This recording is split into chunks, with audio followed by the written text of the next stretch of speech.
Témoignage du grand maître occultiste. Introduction sur le principe de la manipulation occulte.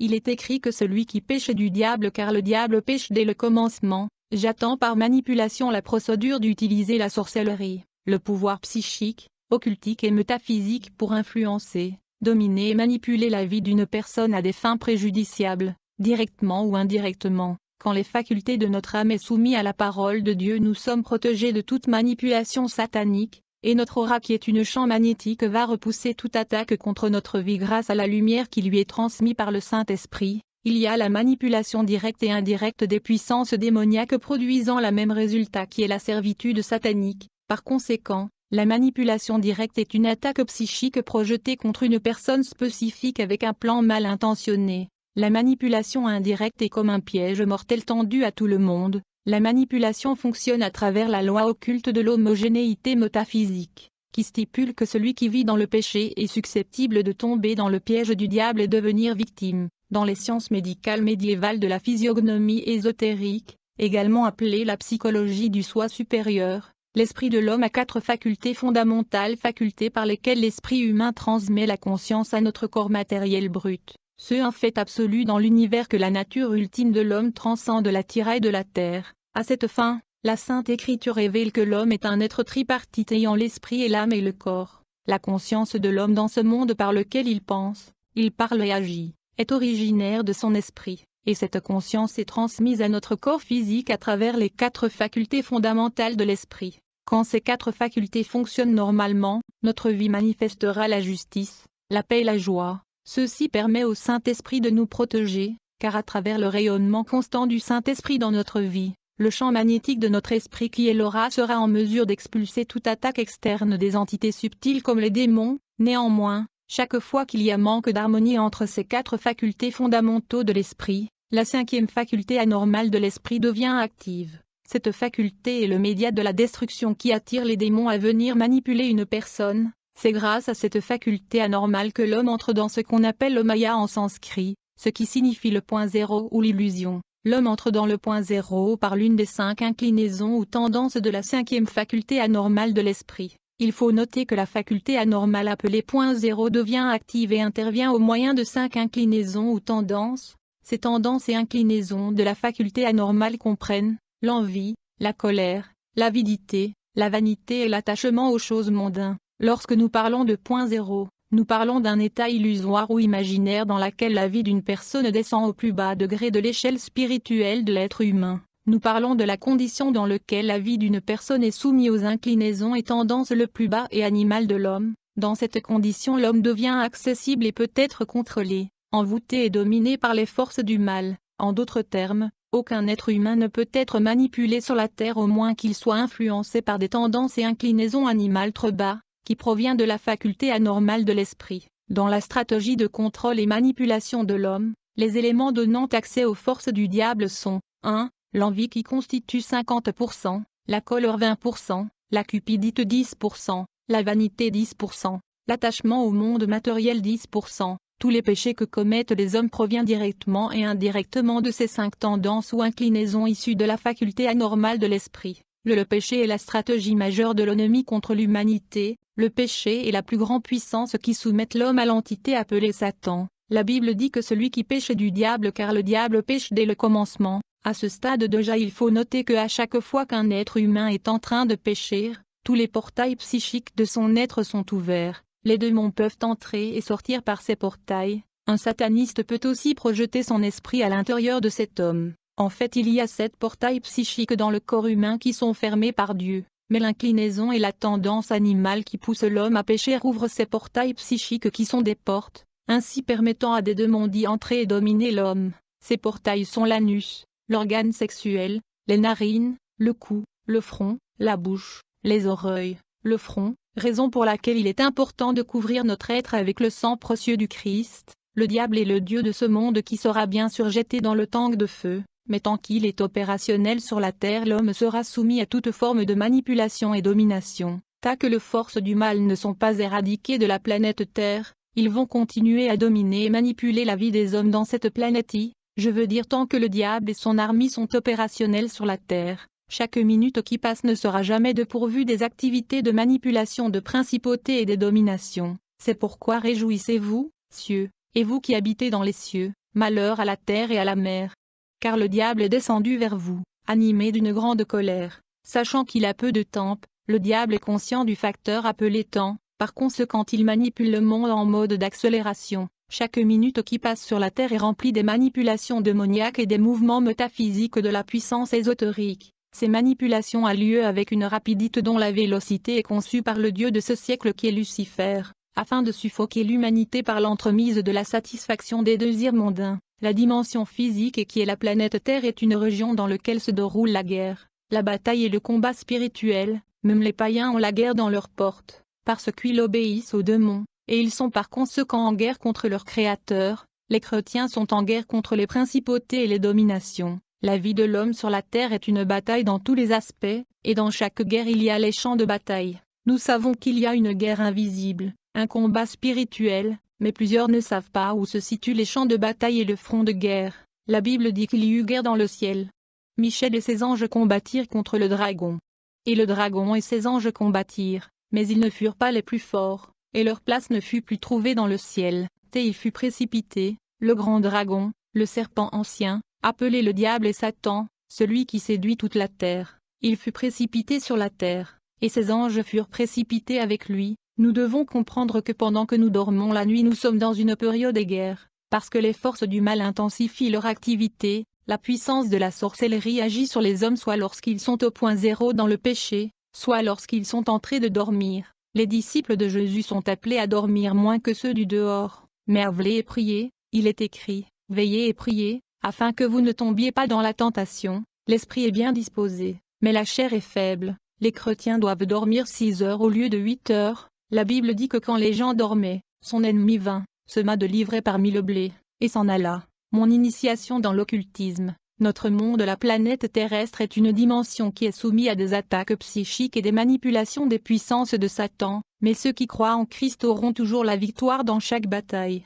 Il n'y a que 2 classes de personnes ici sur cette planète. La première classe de personnes sont les disciples de notre Seigneur Jésus-Christ, qui vivent tous les jours dans la conscience pratique et la reconnaissance de la perfection du Christ. Cette classe d'êtres humains est spirituellement perçue à l'aide du 3e œil ayant une grande lumière dans leur front, et dans mes opérations et missions sataniques, j'ai remarqué que les disciples de Jésus-Christ ont généralement 3 apparences. À chaque fois que je viens combattre et lutter contre les chrétiens, j'ai remarqué que ces gens sont semblables à des piliers de feu, qui projettent une fumée épaisse capable d'étouffer, d'enchaîner et de détruire la force des esprits maléfiques et les agents des forces de l'obscurité. Deuxièmement, j'ai remarqué dans la dimension spirituelle que les chrétiens résident dans un champ de feu qui les entoure et les protège contre toute attaque et préjudice du monde de Satan. Troisièmement, j'ai constaté que les chrétiens sont spirituellement dans un océan de sang qui est le sang de Jésus-Christ leur maître. La seconde classe de l'humanité sont les gens qui sont privés de la vie de Jésus-Christ. À moins que Jésus-Christ soit au centre de votre vie, vous êtes définitivement désespérés dans ce monde. Sans Christ vous êtes perdus dans le péché. Sans Christ vous serez perdus dans l'éternité. En effet, sans la lumière du Christ le monde entier est dans la méchanceté. Ainsi, la deuxième classe de l'humanité comprend tous ceux qui adorent Dieu sans Christ, ainsi que ceux qui croient au Dieu, force cosmique, esprit universel tel que Tao, Vishnu, Sugmad, Nirvana, Krishna, etc.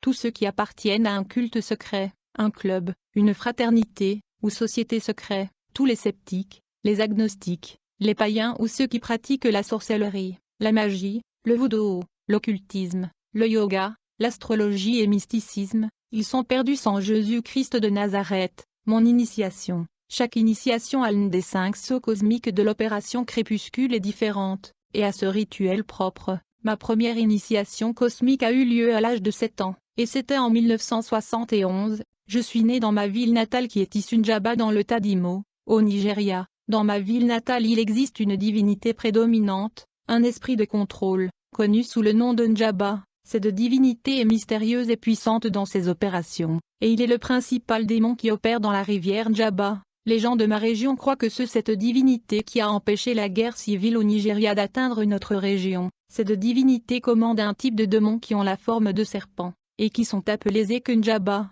qui sont considérés comme des serpents sacrés dans ma région, et dans ma ville natale. Ces serpents visitent les gens et vivent avec eux sans les nuire. Même les petits enfants jouent avec ces serpents qui ne mordent que des étrangers. Avant mon initiation dans le pratique occulte, je me voyais régulièrement dans le rêve en tant que commandant de ces serpents. Mon initiation inconsciente a commencé dans des rêves, quand je n'avais que 3 ans. C'était en 1967, plus précisément au début de cette année. J'ai commencé à avoir des rêves étranges. Dans chacun de ces rêves, c'est comme si j'étais un grand python sous le fleuve, qui commandait différentes formes de reptiles, d'oiseaux, et des créatures aquatiques ainsi que les serpents appelés Ekunjaba. Quand je me retrouvais dans cette forme de python dans le monde des eaux, j'ai rencontré souvent des entités et des esprits étranges et mystérieux qui m'appelaient maître. Je suis né dans cette vie pour fonctionner comme un agent principal de puissance invisible. Je ne devais jamais divulguer mes rêves ou mon contact avec ces esprits maritimes aux hommes naturels de notre monde. Au cours de la guerre civile nigérienne qui a eu lieu de 1967 à 1970,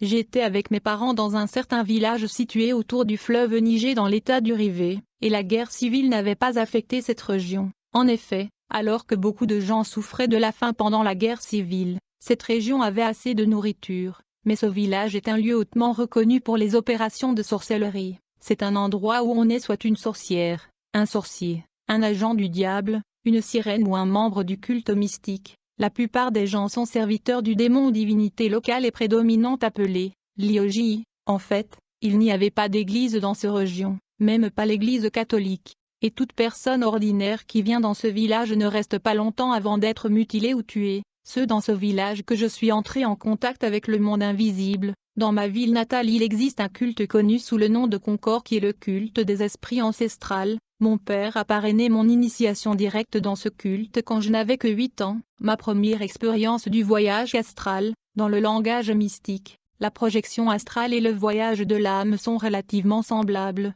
car les deux sont centrés sur les expériences hors du corps. Cependant, alors que la projection astrale a trait à un voyage spirituel dans les royaumes des eaux, de la terre, du feu et le royaume astral, le voyage de l'âme est un voyage spirituel dans les royaumes occultes supérieurs au-delà du royaume astral. Pendant la projection astrale ou le déplacement de l'âme, le corps subtil de l'âme, qui est une réplique psychique du corps physique, est séparé du corps matériel brut par l'application des techniques occultes surnaturelles avancées. Ceci est la projection métaphysique interplanétaire. Après la séparation avec le corps physique, je pouvais alors me déplacer dans d'autres domaines et mondes invisibles, en conservant mes sens, ma conscience, mes sentiments, ma vue, mon audition et mes émotions. Mais dans un tel état de séparation, le corps subtil de l'âme restera connecté au corps physique brut à travers une essence psychique intérieure appelée cordon d'argan. À la mort, ce lien de connexion est finalement coupé par lequel le corps de l'âme ne retourne pas au corps physique. Ma première expérience de la projection astrale consciente dans le monde des démons a eu lieu en 1971 au mois de novembre. C'était ma première fois de voyager consciemment à l'extérieur de mon corps. En effet, c'est de cette façon que j'ai été directement initié dans le premier saut cosmique de l'opération du crépuscule. Il arriva qu'une nuit, en novembre 1971, j'avais une expérience. J'ai eu quelque chose comme un choc électrique sur tout mon corps alors que j'étais encore réveillé sur le lit. Immédiatement après ce choc, je me suis retrouvé debout devant mon corps. Par la suite, j'ai commencé à courir dans un grand tunnel rempli d'ossements. Il s'agissait d'une projection astrale dans sa première étape. Comme je courais à l'intérieur du tunnel sombre, j'ai entendu les voix de plusieurs êtres spirituels qui étaient les démons élémentaires, qui me disaient « Bienvenue. Bienvenue ». Je n'ai vu aucun d'entre eux à cause de l'obscurité, mais j'ai continué à courir jusqu'à ce que j'arrive à l'autre bout du tunnel. Quand je suis finalement sorti de l'étrange tunnel, il y avait une lumière vive. Dès que je suis entré dans la lumière, j'ai vu une entité se tenir devant moi, et avec lui il y avait 120 sorcières puissantes. La tête de cette entité brillait comme une grande lumière. Les Écritures avaient déclaré, et pas de merveille, car Satan lui-même est transformé en un ange de lumière. Cette entité dont la tête était légère, se présenta à moi comme Gopinatha. Il m'a ensuite informé qu'il était un maître ascensionné du royaume de Dieu, qui a apparu seulement pour me bénir et m'ordonner aussi bien que pour devenir mon guide spirituel. Ce démon supérieur Gopinatha m'a dit qu'il avait apparu à des mystiques en Amérique et en Europe en tant que Saint-Germain. Après s'être présenté, Gopinatha a souligné qu'un temps voulu, je serai mis au courant de ma mission et opération. À partir de ce moment, Gopinatha est devenu mon guide spirituel dans le mystère occulte. Après cette introduction, le démon me donna un cœur humain que je devais consommer. Après cela il m'avertit de garder nos activités strictement personnelles et confidentielles, jusqu'à ce que je devienne maître et je reçois l'autorisation de révéler certaines vérités dans le cadre de la promotion de cet ordre mystique. Ensuite, j'ai donc prêté serment de garder les secrets. La conséquence de la rupture de ce serment était la mort immédiate dans les 72 heures. Puis Gopinatha frappa ma tête avec sa main gauche, comme résultat je me transforma en un python. Puis nous sommes tous allés dans une dimension où je repris la forme humaine. C'est là que j'ai pris l'engagement de servir le diable. C'est plus tard que j'ai compris que ma première initiation cosmique a eu lieu dans le désert de Gobi en Afghanistan, et les sorciers qui étaient présents étaient des sorcières d'Abramelin. Ma première initiation cosmique, le même jour dans le désert de Gobi, des milliers d'esprits cosmiques et des agents du diable furent témoins de mon initiation au premier saut cosmique, qui a été mené par Gopinatha en présence du maître des sorcières d'Abramelin. Au cours de la cérémonie d'initiation, Gopinatha m'a demandé de mâcher le cœur humain.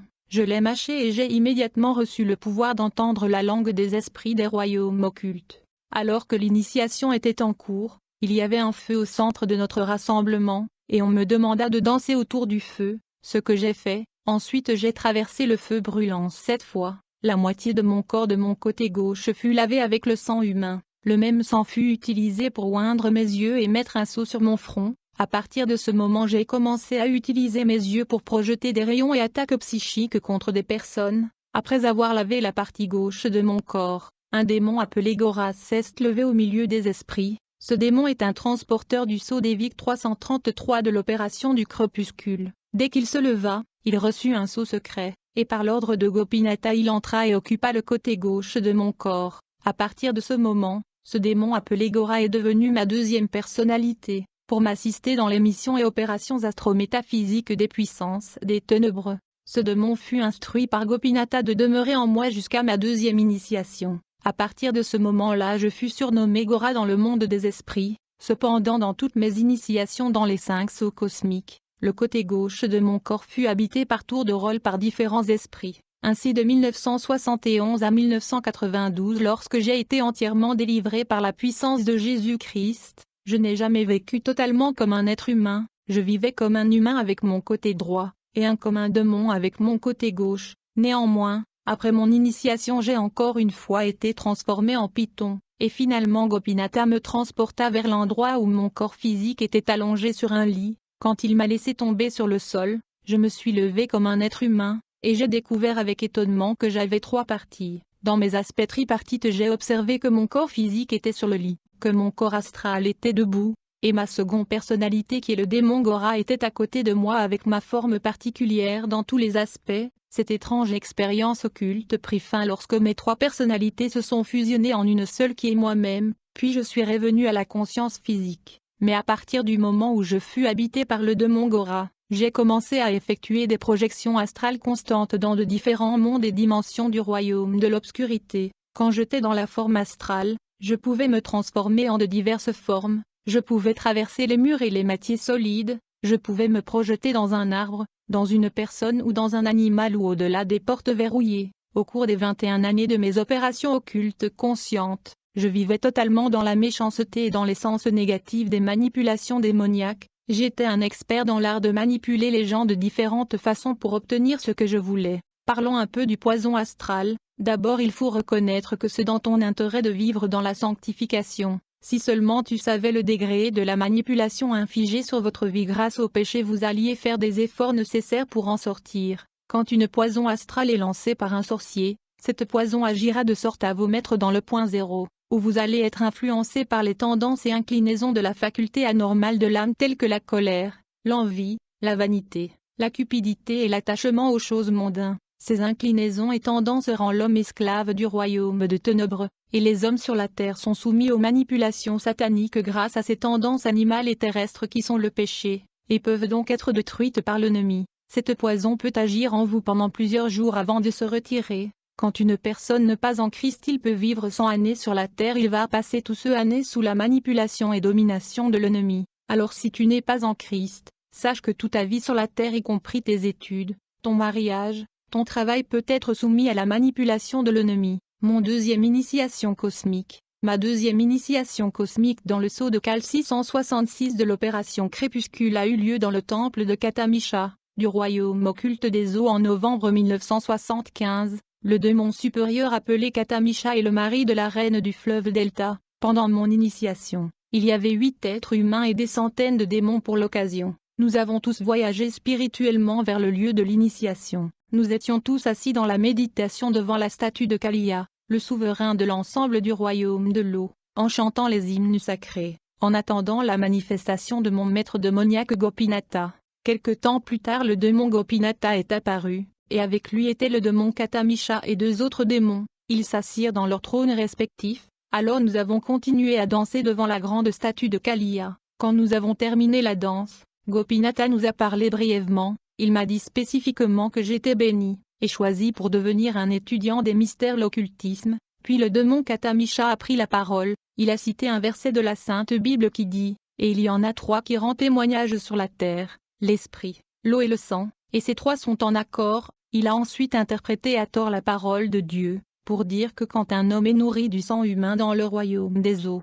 son esprit acceptera que le sang humain relance le pouvoir secret en lui. J'ai donc bu du sang humain, et après avoir bu du sang humain pour le pouvoir, un démon amena un homme qui était enchaîné et nu. Il plaça cet homme devant la statue de Kaliya, le souverain du monde sous-marin. Un autre démon apporta de l'eau et lava cet homme, puis il lui couvrit avec un tissu blanc. Dès que cet homme fut lavé et recouvert de ce tissu, il fut transformé en un bétail. Au fait, il est devenu une vache. Ensuite j'ai récité une prière incantatoire qui suit. Je rends grâce et louange au Seigneur Kaliya, le souverain du royaume maritime, qui m'a donné la chair et le sang de cette vache pour le renouveau du pouvoir. Je jure obéissance à Gopinatha et Katamisha pour ces bénédictions spéciales. Comme je mange cette chair et comme je bois ce sang, je le fais pour démontrer mon engagement, et je promets d'accomplir toutes mes tâches et obligations. Ainsi soit-il. Après cette incantation, la tête de l'homme qui était devenu une vache fut décapitée. Enfin nous avons tous mangé sa chair et bu son sang. Je mangeais seul le cœur de cet homme.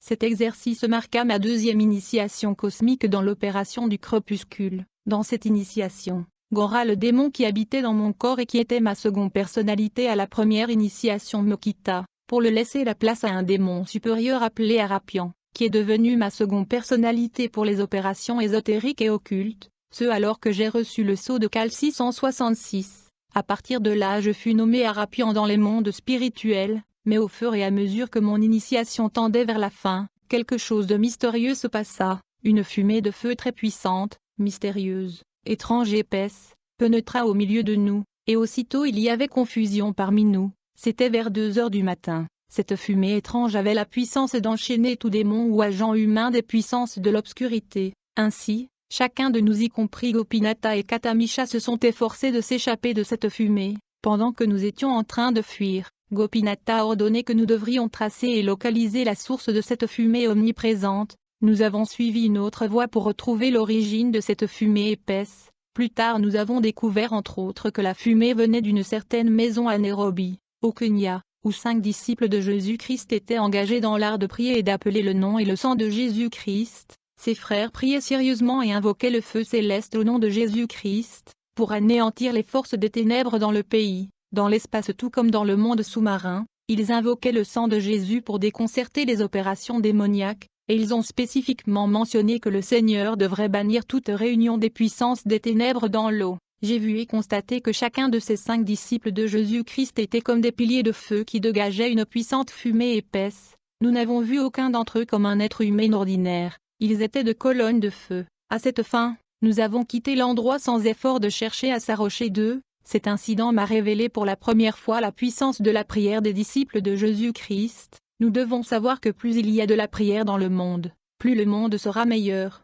La prière dans une phase de son fonctionnement est un désinfectant, et elle purifie l'air et elle détruit la contagion dans les airs. Le chrétien doit savoir que la prière et la vie sainte sont une. Ils s'organisent mutuellement et réagissent ensemble. On ne peut pas survivre sans un. L'absence de l'un est aussi l'absence de l'autre. Il est écrit dans le livre de l'Apocalypse 8 verset 4, « Et la fumée de l'encens, qui venait avec les prières des saints, montait devant Dieu hors de la main des anges. » Le verset de la Bible ci-dessus est une indication que la prière des croyants en Jésus-Christ fonctionne comme de la fumée. En effet, comme il n'y a pas de pouvoir dans l'univers qui puisse échapper à l'autorité immuable du Christ, il n'y a pas d'opération métaphysique, occulte ou sorcellerie que dans n'importe quel domaine d'existence qui peuvent échapper à l'autorité spirituelle de ceux qui adorent le Père par Jésus-Christ. Il est écrit, mais à tous ceux qui l'ont reçu, à ceux qui croient en son nom, elle a donné le pouvoir de devenir enfants de Dieu, lesquels sont nés, non du sang, ni de la volonté de la chair, ni de la volonté de l'homme, mais de Dieu. C'est ici le vrai pouvoir, la puissance la plus élevée, oui. Tous ceux qui reçoivent le Christ sont dotés du pouvoir de devenir les fils et les filles du Dieu très haut, l'autorité de vivre et de se déplacer comme un fils de Dieu est la plus haute autorité spirituelle qu'un individu peut avoir dans cet univers. Pendant plusieurs semaines après notre expérience avec cette fumée mystérieuse, mon guide spirituel Gopinath ne m'a pas rendu visite comme d'habitude. Alors que j'étais dépassé, je me posais la question comment la prière de 5 personnes pouvait totalement nous surmonter et bannir nos opérations. Avant cet événement, je ne connaissais rien du pouvoir des chrétiens. Par conséquent, je suis devenu curieux de savoir tout sur les chrétiens et leur pouvoir. Cependant, j'attendais que Gopinath apparaisse et efface tous mes doutes à cet égard. J'ai voyagé dans le royaume de Sat Gopinath par une projection astrale, mais il n'était nulle part ailleurs. Alors que j'avais des pouvoirs occultes, ésotériques et sorcelleriques, j'étais curieux et prêt à découvrir le pouvoir de chrétien et à me soumettre à la source de cette plus grande puissance. En attendant l'apparition de Gopinath, je continuais dans l'art de la sorcellerie et d'autres travaux et manipulations malfaisants avec d'autres agents humains et des démons. J'étais déjà un chef de file de milliers de démons et d'agents humains, et il y avait plusieurs façons dont nous avions l'habitude de travailler contre de nombreuses personnes dans différentes parties du monde. Par exemple, je manipulais les affaires, le mariage, les finances, l'éducation ou la santé de certaines personnes. En fait, je les mettais dans une boîte spirituelle. Lorsque la boîte est verrouillée, je commandais un sorcier ou un démon de s'asseoir sur la boîte. Lorsque ce fait, les affaires, le mariage, les finances, l'éducation ou la santé d'une telle personne sur la terre commencera à fluctuer ou à se détériorer. Nous avions l'habitude de projeter et d'empoisonner la nourriture des gens dans l'air, en particulier ceux qui parlent en mangeant. Nous pouvions gâcher les affaires commerciales discutées entre 8h du soir à 3h du matin. Et nous utilisions les larmes de petits enfants pour empoisonner ceux qui les ont battus ou ceux qui les ont fait pleurer, surtout si ces personnes sont sous nos manipulations. La manipulation sexuelle. Parlons un peu de la manipulation sexuelle. Il y a 3 tendances ou inclinaisons mondaines utilisées par les forces du ténèbre pour manipuler de façon régulière le développement et l'avancement des humains vers le standard animal dans tous étapes et degrés de la civilisation. Ces 3 tendances sont appelées inclinaisons animales ou nous allons brièvement discuter de ces 3 tendances ou inclinaisons animales, mais permettez-moi de commencer par le premier qui est le sexe. La force sexuelle est le pouvoir secret le plus élevé utilisé dans les manipulations démoniaques pour dominer et contrôler les pensées, les mots et les actes des gens de ce monde. Dans les opérations démoniaques avancées, l'acte sexuel est comme le carburant, alors que l'envie ou la désir est comme le feu. Par conséquent, comme un approvisionnement constant en carburant ne peut jamais éteindre le feu. Donc aucune quantité et fréquence de relations sexuelles ne peut éteindre le feu de l'envie, du convoitise et du désir sexuel. Les puissances de l'obscurité manipulent toutes les activités de l'homme, pour les tourner autour de l'attraction sexuelle, de sorte qu'il soit centré sur le désir et l'acte sexuel. Dans le monde occulte, la vie des hommes est appelée la vie dans les chaînes sexuelles, ou les entraves de la vie sexuelle. Dans les royaumes occultes, les gens sont entravés par la vie sexuelle, tout comme les criminels sont gardés dans les prisons derrière les barreaux. Une vie adonnée au sexe est similaire à une vie derrière le barreau. Le sexe illicite est un symbole de l'ignorance par lequel on peut être maintenu constamment dans la prison des manipulations de sorcellerie. Bien sûr, il y a toujours un sentiment de jouissance pendant l'acte sexuel, ce qui fait que les gens courent après les rapports sexuels, mais ce soi-disant sentiment de jouissance est l'un des plus grands outils utilisés pour dominer une personne et perfectionner les manipulations démoniaques. Évidemment, les gens de ce monde sont grandement avancés dans l'illusion du plaisir sexuel, ils sont trop profondément dans le soi-disant plaisir sexuel, mais il y a eu un plan occulte dans le monde invisible des esprits démoniaques conçus pour manipuler les gens et permettre aux hommes et aux femmes, les garçons et les filles de se livrer à des actes sexuels partout et à tout moment, comme les animaux tels que le chien et le chat. Il y a un agenda dans le monde occulte. Mais laisse-moi vous de dire que tout effort entrepris pour faire progresser la vie sexuelle est un progrès vers l'inclinaison et tendance animale. C'est un progrès qui ne transcende pas la vie sexuelle évidente chez les animaux. Il est écrit dans 1 Corinthiens 6 verset 18 « Fuyez l'impudicité. Quelque autre péché qu'un homme commette, ce péché est hors du corps, mais celui qui se livre à l'impudicité pêche contre son propre corps. Ne savez-vous pas que votre corps est le temple du Saint-Esprit qui est en vous, que vous avez reçu de Dieu, et que vous ne vous appartenez point à vous-même?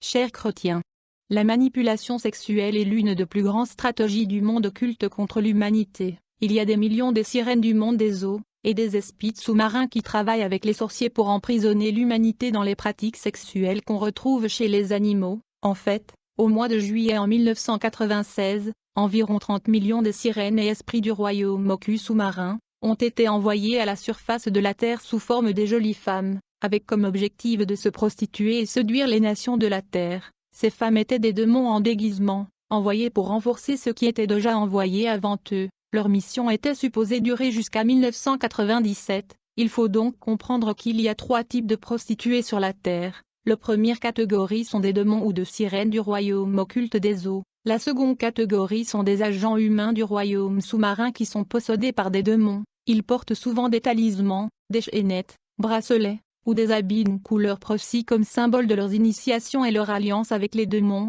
La troisième catégorie ne sont que des êtres humains ordinaires possédés et manipulés par des démons. Certains sont manipulés et envoûtés par des satanistes par l'entremise de la pauvreté, vouloir avoir de l'argent rapide, désir insatiable, cupidité, chômage, tout ceci pour amener l'humanité dans le point zéro et la manipulation. Il est écrit dans Proverbe 6, 25 qu'ils te préserveront de la femme corrompue, de la langue doucereuse et de l'étrangère, ne la convoite pas dans ton cœur pour sa beauté, et ne te laisse pas séduire par ses paupières, car pour la femme prostituée on se réduit à un morceau de pain, et la femme mariée tend un piège à la vie précieuse. Notez que la Sainte Écriture dit que la prostituée tend la pige à la vie précieuse, qui est le sperme. En fait, le sperme est le symbole de l'énergie vivante la plus élevée. Cette énergie pure est si importante dans la vie qu'elle ne doit jamais être gaspillée à tout moment. Il a été fait uniquement pour être utilisé par Dieu comme une bénédiction. C'était en mars 1976, Gopinath m'a enfin paru.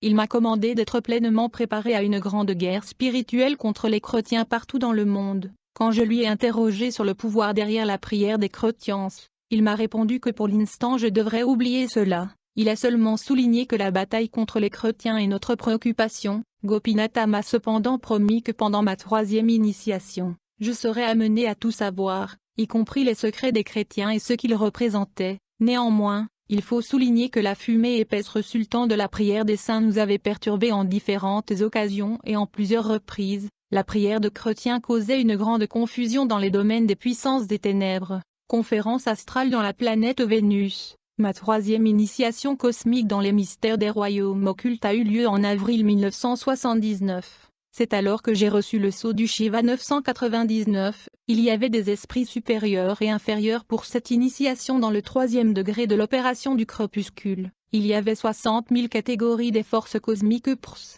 Dans ce degré ésotérique je ne connaissais personne qui me dépassait dans l'occultisme, jusqu'à ce que j'ai été choisi pour fonctionner finalement dans la plus haute conscience du pouvoir mystique. C'est lors d'une conférence astrale dans la planète Vénus que j'ai subi cette initiation. La conférence a eu lieu dans la grande ville spirituelle de Roth, dans la planète Vénus, et cette réunion astrale a attiré plus de 300 000 esprits et agents humains de différents domaines. C'était la première fois que j'assiste à une conférence de cette envergure. Mon guide spirituel était présent dans cette conférence. Il m'a brièvement informé que ma question sur le pouvoir des disciples de Jésus-Christ serait abordée dans cette conférence par le souverain du royaume astral de Roth, appelé Elam. Comme nous étions tous réunis dans la salle de mystère, 70 esprits puissants du royaume astral ont simultanément commencé à sonner des trompettes pour signaler l'arrivée du roi démoniaque Elam, le démon supérieur souverain de la planète Vénus. Quand Elam est apparu, il inaugura la conférence par un discours qui était essentiellement centré sur le mystère de Jésus et sa religion.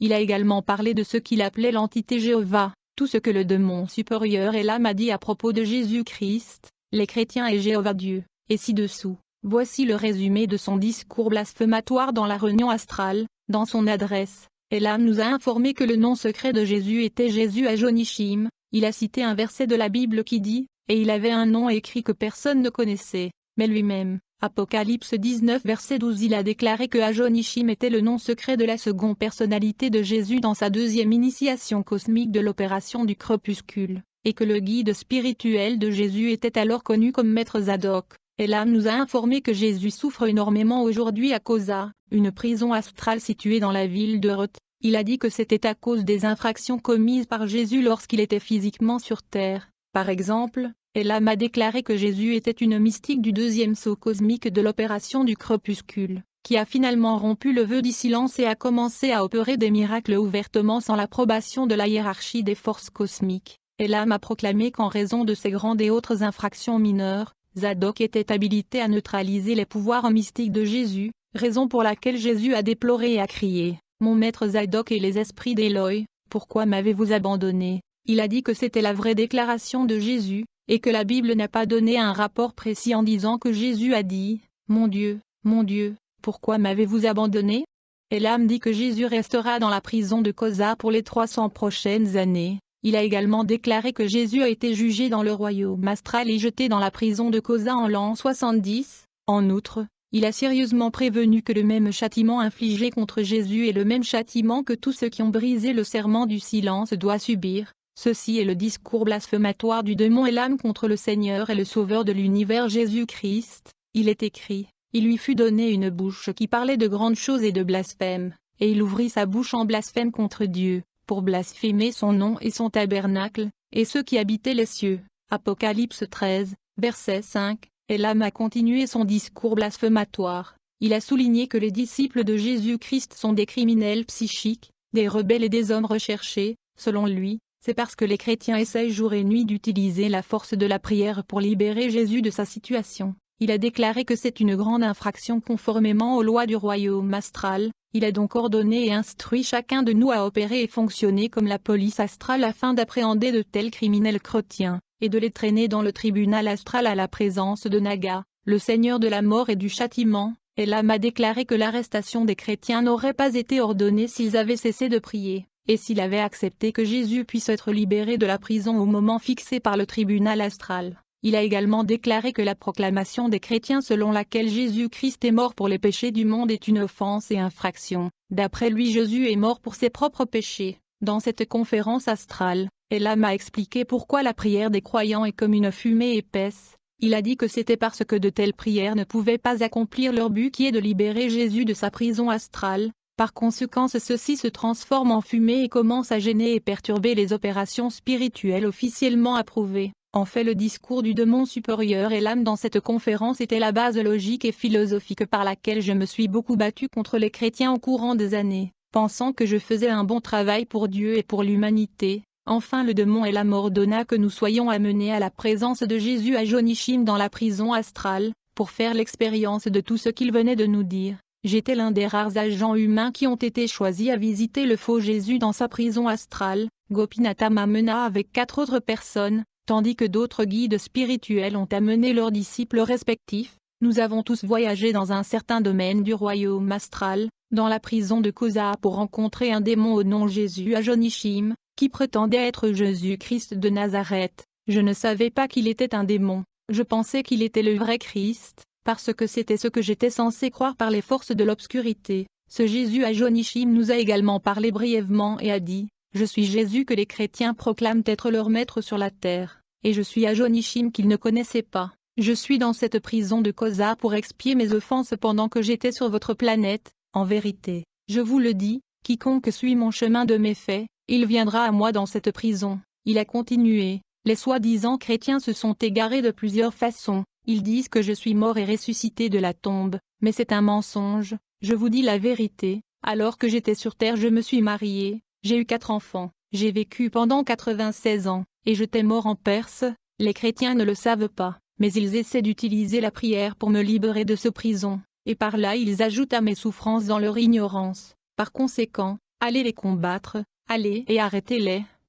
Empêchez-les de prier. J'ai cru à tout ce que le démon Elam ainsi que le faux Jésus disaient, et ils ont constitué la base de ma philosophie ésotérique. Je pensais que je connaissais tous ces secrets. Du moment même où j'ai entendu et vu tout cela, j'ai sincèrement cru que j'ai découvert les secrets ultimes de Jésus, et de la religion chrétienne. J'ai commencé une bataille profonde contre les saints dans la compréhension que je faisais un bon travail. Le plan démoniaque pour la nouvelle millénaire. Il existe des plans spécifiques et majeurs conçus dans les royaumes les plus élevés du monde de Satan pour favoriser de plus grandes manipulations de la planète Terre avant et après l'année 2000. Ces plans comprennent 1. Faire couler les continents d'Amérique et d'Europe sous les eaux et provoquer l'émergence de 2 continents puissants du monde sous-marin, ayant des êtres étranges qui sont des démons. qui sont jusqu'alors inconnus par les habitants de la Terre. Les yeux de ces êtres seront au centre de leur tête et ils vont enfin vivre avec les hommes. 2. Faire du Nigeria le siège occulte de la Terre. Par conséquent, les plus hautes puissances ésotériques de la Terre sont transférées de l'Inde aux États-Unis et des États-Unis au Nigeria.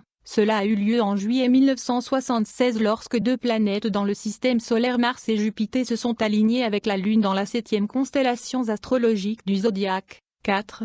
Pour provoquer une série de catastrophes destructrices sur la Terre. Cela entraînera la mort de plusieurs millions de personnes dans le monde entier. 5. Pour provoquer une panne dans le système solaire, y compris sur la rotation de la Terre, par l'alignement du Soleil et des planètes, ceci conduira à des taches solaires et des vagues de chaleur, et donc un déséquilibre mental chez des millions de personnes. 6. Soumettre ce monde à un état de tension sans précédent, dans la mesure où plusieurs croûtes de la Terre céderont à des degrés divers dans tous les continents, pour provoquer des catastrophes déchirantes dans différentes parties du monde, à travers des mégawatts océaniques, des invasions météoriques, les tremblements de terre et les éruptions volcaniques. Incident de manipulation au Nigeria. Il y a eu un incident de manipulation à Lagos. Un homme était marié à une femme, et ils ont eu des enfants. Après des années dans le mariage, un matin comme ça, le mari se réveilla et demanda à sa femme, « Qui êtes-vous » C'est comme s'ils ne se sont jamais rencontrés, et que c'était sa première fois de voir sa femme.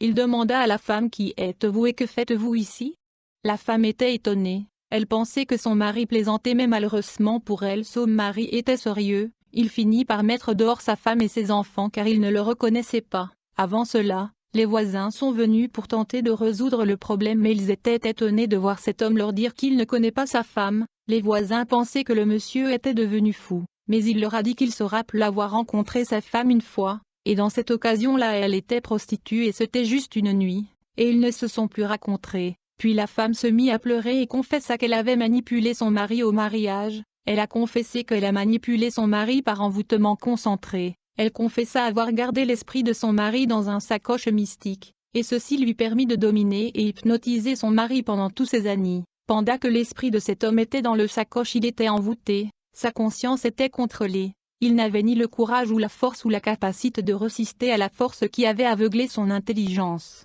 Quand l'homme a retrouvé ses sens, il ne pouvait pas accepter qu'elle s'était mariée à cette femme prostituée. Et c'était la fin de ce mariage, ce qui a rendu possible cette manipulation et le point zéro ou le péché sexuel. Si cette femme pouvait renouveler son envoûtement, cet homme aurait vécu toute sa vie sous la manipulation, mais par la grâce de Dieu elle avait oublié de renouveler son envoûtement sur son mari. Comme conséquence son mari retrouva ses sens. Je me rappelle dans le passé je faisais des charmes pour les femmes, afin qu'elles contrôlent et dominent les hommes. Elles n'avaient qu'à les remuer sur leur sexe pour séduire les hommes, et une fois l'une de ces femmes couche avec un homme, les pensées de cet homme-là sera dominées par l'image de cette femme, l'homme ne pourra plus résister à la femme, grâce à l'envie qui est une porte d'entrée l'homme se fait manipuler, mais cette charme est renouvelable et maintenue active par la nourriture préparée par la femme et le rapport sexuel avec la femme. Aussi longtemps que l'homme mange sa nourriture et a des rapports sexuels avec elle il est sous la manipulation dans le rêve. Il existe différentes catégories d'entités démoniaques ou psychiques utilisées dans les opérations occultes pour manipuler les gens dans l'état des rêves. Les démons élémentaires font partie de ces entités. Il y a un art occulte que j'ai utilisé pour projeter des démons élémentaires contre des personnes qui étaient sous mes manipulations. Ces entités élémentaires se dissimulent et fonctionnent en mascarade. Par conséquent, beaucoup de rêves sont manipulés pour amener la vie d'une personne dans la frustration et le chèque. Cela va se manifester dans ses affaires, dans son mariage et son finance. Dans ses rêves la personne sera poursuivie par des beautés d'écriture qu'il ne peut pas identifier à cause de la mascarade. En effet, tout rêve de mascarade a trait aux opérations des démons élémentaires. En plus de la manipulation des rêves par des opérations occultes, je combinais les forces des sorcelleries avec celles de l'incubus et de succubus pour boire le sang des gens dans le rêve. Cela se fait par l'éjaculation du sperme résultant du rêve sexuel. Plusieurs entités des royaumes occultes se nourrissent de sang humain. À cet égard, chaque fois que vous êtes séduite pour avoir des rapports sexuels dans le rêve, vous allez donc libérer votre sperme. Cela signifie que les forces de l'obscurité se sont nourries de votre sang.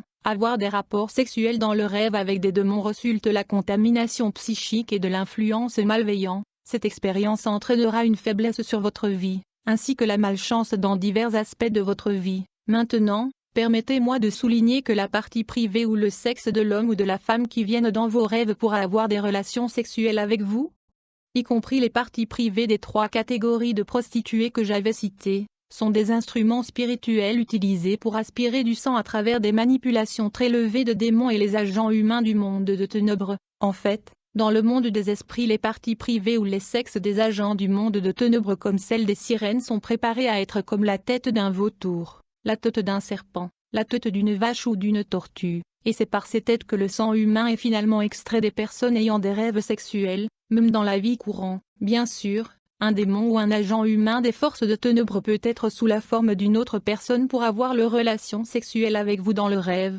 mais dans certaines occasions, la personne qui vient dans le rêve à cet égard est l'agent même des démons directement impliqués. Ma 3e initiation cosmique, après ma seconde initiation Gopinatha m'amena à la présence de Sanya, qui est le seigneur du royaume astral, pour recevoir l'initiation dans le 3e saut cosmique de l'opération du crépuscule. Lorsque nous avons rencontré Sanya, Gopinatha l'a salué et a déclaré « Mon Seigneur, j'ai amené ce disciple devant vous pour vos bénédictions. » Sanya répondit à Gopinatha « Tu m'appelles le Seigneur, mais tu parles dans l'énigme, car il n'y a pas de secret dans mon royaume qui te soit caché. Par conséquent, je dis « Bienvenue ». Enfin Sanya m'a finalement béni comme le signe de ma 3e initiation cosmique de l'opération crépuscule avec le sceau de 999 de Shiva, après ma pleine initiation. Ma 2e personnalité qui était le démon Arapian m'a quitté, et un autre démon appelé Aradia entra dans mon corps et occupa la partie gauche de mon corps. Par conséquent mon nom secret est devenu Aradia. Cet démon appelé Aradia est porteur du sceau de Shiva, qui est 999. Comme résultat je suis devenu maître des esprits de sorcellerie et d'autres esprits de l'eau, du feu, de l'air et de la terre. Son nom Aradia est également utilisé pour des opérations occultes secrètes dans l'église de Wicca des États-Unis. Après mon initiation, Gopinatha apporta une forme que j'ai remplie selon lequel je devais garder secret cette initiation. Voici les termes et conditions de cette initiation et alliance. 1. Je veux cesser de vivre sur la Terre à l'âge de 43 ans ou à l'année 2007. Je veux donc quitter la surface de la Terre et pénétrer sous l'océan Atlantique dans le royaume sous-marin là où je veux passer le reste de ma vie. 2. Je me marierai physiquement à l'âge de 30 ans, bien que j'avais déjà une femme sirène des eaux. 3. J'aurai 4 enfants sur la terre, mais la vie de mon premier-né ne durera que 3 mois, il mourra et sa mort me permettra d'être riche financièrement. Après avoir signé cette alliance, je fus couronné mystiquement avec la couronne du Seigneur Sanya. Cela m'a conféré immédiatement des pouvoirs occultes spéciaux. Par exemple, j'ai été conféré le pouvoir mystique appelé mémoire astrale et puissance du cerveau. C'est le pouvoir occulte par lequel on peut lire, apprendre et comprendre les choses dans une grande dimension. Par conséquent, je pouvais à partir de ce moment lire un livre de plus de 500 pages et comprendre tout en moins de 6 heures. À partir de ce moment, je pouvais influencer complètement et contrôler les autres. Je pouvais voir physiquement sans mes yeux optiques. Je pouvais disparaître dans l'air si cela est nécessaire. Je pouvais lire des lettres scellées. Je pouvais me projeter occasionnellement et vivre brièvement à l'intérieur d'un autre être humain, d'un animal ou d'un arbre. Je pouvais entendre et communiquer immédiatement avec un esprit ou des démons, peu importe la distance qu'ils peuvent être. Je pouvais plier un fer ou un acier avec mes yeux. Je pouvais rendre les armes ou les couteaux inefficaces lorsqu'ils sont utilisés sur moi. Je pouvais surmonter les accidents et voyager librement dans l'air, la terre et la mer. Je pouvais utiliser ma 2e personnalité pour apparaître simultanément dans 9 endroits différents en même temps. Je pouvais opérer ou commander la pluie, les éclairs et le tonnerre. Et je pouvais me projeter dans les royaumes astrales supérieurs sans l'aide d'un guide spirituel. À la fin de ma 3e initiation cosmique, j'ai voyagé dans le musée astral pour voir toutes les inventions majeures du passé, du présent et du futur. J'ai vu de nombreuses choses étranges qui doivent encore être inventées sur Terre. Puis je suis retourné sur la Terre, mais quand je suis entré, j'ai remarqué qu'il y avait un anneau dans l'un de mes doigts gauche de mon corps physique, ce que je n'avais jamais vu auparavant. Cet anneau porte le sceau de l'ancien ordre du Seigneur Yima. Il a été mis sur mon doigt pendant que je subissais ma 3e initiation cosmique dans le royaume astral. Je protégeais mon corps physique de ce moment pendant mes projections astrales.